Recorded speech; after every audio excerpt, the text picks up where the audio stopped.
نحمدہ و نصلی علی رسول الکریم اما بعد اعوذ باللہ من الشیطان الرجیم بسم اللہ الرحمن الرحیم اامنتم من فی السماء ان یخسف بکم الارض فاذا ہی تمور ام امنتم من فی السماء ان یرسل علیکم حاسبا فستعلمون کیف نذیر وَلَقَدْ كَذَّبَ الَّذِينَ مِنْ قَبْلِهِمْ فَكَيْفَ كَانَ نَكِيرِ أَوَلَمْ يَرَوْا إِلَى الطَّيْرِ فَوْقَهُمْ صَافَّاتٍ وَيَقْبِضْنَ مَا يُمْسِكُهُنَّ إِنَّهُ بِكُلِّ شَيْءٍ بَصِيرٌ أَمَّنْ هَذَا الَّذِي هُوَ جُنْدٌ لَكُمْ يَنْصُرُكُمْ من دون الرحمن ان الكافرون الا في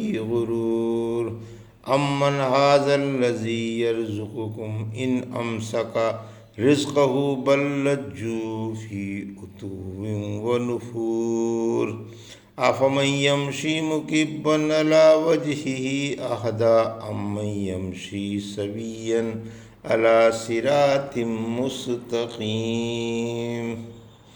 ابھی آپ نے سورہ ملک کی آیت 16 سے 22 کی تلاوت سماعت فرمائی۔ پیش ہے ان آیتوں کا ترجمہ اور تفسیر ابن کثیر سے۔ آمنتم من فی السماء ان یخسف بکم الارض فاذا ہی تمور، آیت 16۔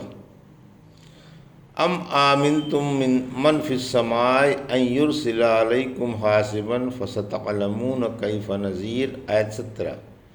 وَلَقَدْ كَذَّبَ الَّذِينَ مِنْ قَبْلِهِمْ فَكَيْفَ كَانَ نَكِيرِ، آیت 18۔ اَوَلَمْ يَرَوْا إِلَى الطَّيْرِ فَوْقَهُمْ صَافَّاتٍ وَيَقْبِضْنَ مَا يُمْسِكُهُنَّ إِلَّا الرَّحْمَنُ إِنَّهُ بِكُلِّ شَيْءٍ بَصِيرٌ، آیت 19۔ ترجمہ۔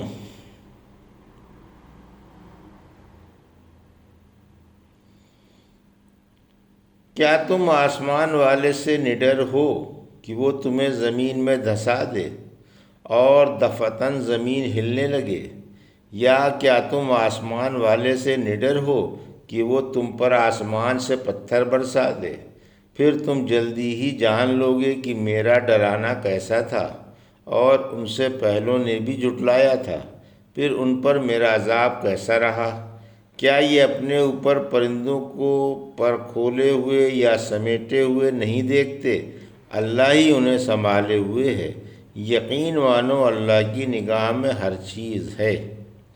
یہ تھا ترجمہ سورہ ملک کی آیت 16 سے 19 کا تفسیر۔ آیت 16۔ مہلت اللہ کی رحمت کا تقاضا ہے، یعنی لوگ باوجود کفر و شرک کے اللہ کی نعمتوں سے فائدہ اٹھا رہے ہیں، اگرچہ ان کے گناہ اس کے عذاب کو للکار رہے ہیں، مگر وہ کمال مہربانی اور تحمل کی وجہ سے درگزر فرما کر مہلت دے دیتا ہے کہ اب بھی خواب غفلت سے بیدار ہو جائیں اور گناہوں سے باز آ جائیں، اور سزا دینے میں جلدی نہیں کرتا۔ تکذیب انبیاء کی وعید۔ سورہ فاطر کی آیت 45 میں فرمایا، اگر اللہ لوگوں سے ان کی کمائیوں پر دنیا ہی میں باز پرس کرنے لگے تو روئے زمین پر کوئی چلتا پھرتا باقی نہ رہے، لیکن وہ ایک مقررہ وقت تک انہیں مہلت دیے ہوئے ہے، پھر جب مقررہ وقت آ جائے گا تو ان مجرموں سے خود نپٹ لے گا۔ پھر فرمایا کہ اگر اللہ چاہتا تو تمہیں زمین میں دھسا دیتا، زمین پھٹ جاتی، تم اس میں سما جاتے، سخت زلزلہ آ جاتا جس سے اس میں غار ہو جاتے اور وہ ہلنے لگتی، یا تم پر ایسی تیز آندھی مسلط کر دیتا جس میں پتھر ہوتے اور پتھروں سے تمہارے دماغ درست کر دیتا۔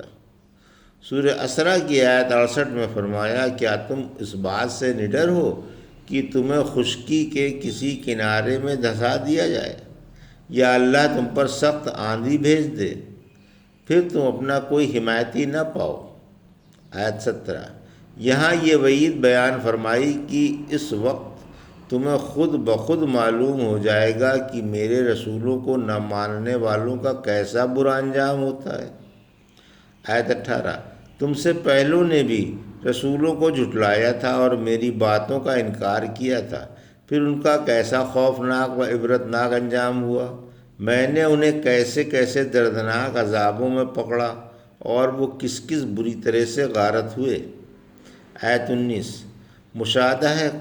مشاہدہ قدرت، میری قدرت کا مشاہدہ کیوں نہیں کرتے؟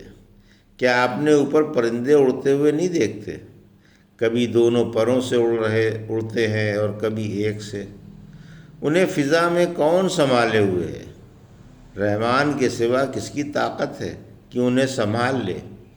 اللہ نے اپنی مہربانی سے ہوا ان کے قبضے میں دے دی، پس مخلوق کی اصلاح و بہتری کا نگران و کفیل اللہ ہی ہے۔ سورہ نحل کی آیت 79 میں فرمایا، کیا انہوں نے آسمان و زمین کے درمیان پرندے مسخر نہیں دیکھے جن کا سنبھالنے والا اللہ کے سوا کوئی نہیں؟ اس میں بھی ایمانداروں کے لیے بڑی بڑی نشانیاں ہیں۔ امن ھذا الذی ہوا جند لکم ینصرکم من دون الرحمن ان الکافرون الا فی غرور۔ آیت 20، امن ھذا الذی یرزقکم ان امسک رزقہ بل لجوا فی عتو و نفور۔ آیت 21، افمن یمشی مکبا علی وجہہ اہدی امن یمشی سویا علی صراط مستقیم۔ آیت 22۔ ترجمہ، یا مہربان اللہ کے سوا تمہارا وہ کون سا لشکر ہے جو تمہاری مدد کر سکے؟ کافر تو دھوکے میں ہی ہیں، یا اگر اللہ اپنی روزی بند کر لے تو وہ کون ہے جو تمہیں روزی پہنچائے؟ بلکہ یہ اپنی سرکشی اور بدکنے پر جمے ہوئے ہیں۔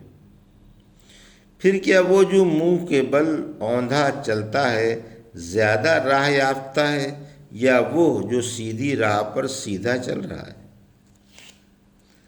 یہ تھا ترجمہ آیت 20 سے 22 کا تفسیر۔ غیر مرادیں پوری نہیں کر سکتے۔ اللہ مشرکوں سے جو غیر اللہ سے مدد اور روزی مانگا کرتے ہیں فرما رہا ہے کہ ان کی وہاں سے کوئی امید برانے والی نہیں۔ اللہ کے سوا نہ کوئی ان کا حمایتی اور کارساز ہے اور نہ کوئی بچانے والا۔ غیروں سے امداد کا عقیدہ محض دھوکہ ہی دھوکہ ہے۔ جن سے امداد و روزی مانگی جا رہی ہے وہ ان مشرکوں سے سخت بیزار ہیں۔ آیت 21، یعنی اگر کسی سے اللہ رب العالمین روزی بند کر لے تو کوئی ایسا نہیں جو روزی پہنچا سکے۔ اللہ کے سوا نہ کوئی روزی دے سکتا ہے اور نہ چھین سکتا ہے، اور نہ کوئی کسی کی مدد کر سکتا ہے اور نہ حاجت رفع کر سکتا ہے۔ یہ سب کام اللہ ہی کے ہیں۔ وہی خالق و رازق اور عزت و ذلت دینے والا ہے۔ وہی یکتا ہے، اس کا کوئی شریک نہیں۔ یہ حقیقت جانتے بوجھتے بھی تعجب ہے مشرک غیروں کے پرستار ہیں۔ دراصل یہ اپنی گمراہی، سرکشی اور غلط راہ پر اڑے ہوئے ہیں، وہاں سے ہٹتے ہی نہیں۔ انہیں حق سے نفرت ہے، نہ حق سننا چاہتے ہیں اور نہ اس کی پیروی کرنا چاہتے ہیں۔ آیت 22، مومن و کافر کی مثال۔ یہ مومن و کافر کی مثال ہے کہ کافر اس کبڑے کی طرح ہے جو سر جھکا کر نیچی نگاہیں کیے ہوئے چلا جا رہا ہے، نہ اسے یہ خبر ہے کہ کہاں جا رہا ہے اور نہ راہ کی خبر۔ حیران و پریشان اور ہکا بکا ہو کر قدم اٹھا رہا ہے۔ اور مومن اس تندرست کی طرح ہے جو سیدھا کھڑا ہو کر سیدھی راہ پر چل رہا ہے، اسے راہ بھی معلوم ہے اور دیکھ بھال کر چل بھی رہا ہے، پھر اس کی منزل بھی متعین ہے۔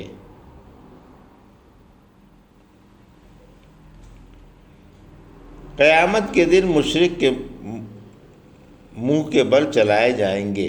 قیامت کے دن کافر و مشرک اوندھے منہ چلائے جائیں گے اور جہنم میں جھونکے جائیں گے، اور ایمان والے عزت کے ساتھ جنت میں جائیں گے۔ بہرحال قارئین اکرام خود ہی فیصلہ کر لیں کہ ان دونوں میں کون اچھا اور راہ پر ہے اور کون گمراہ ہے۔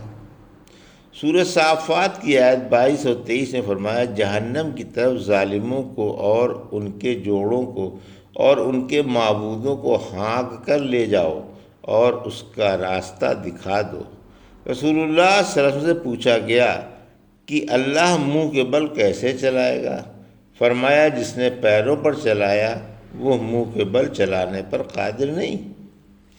یہ تھا سورہ ملک کی آیت 16 سے 22 کا ترجمہ اور تفسیر جو بھی آپ نے سماعت فرمائی۔ بارک اللہ لی ولکم فی القرآن الحکیم ونفعنا ایاکم بالآیات الذکر الحکیم۔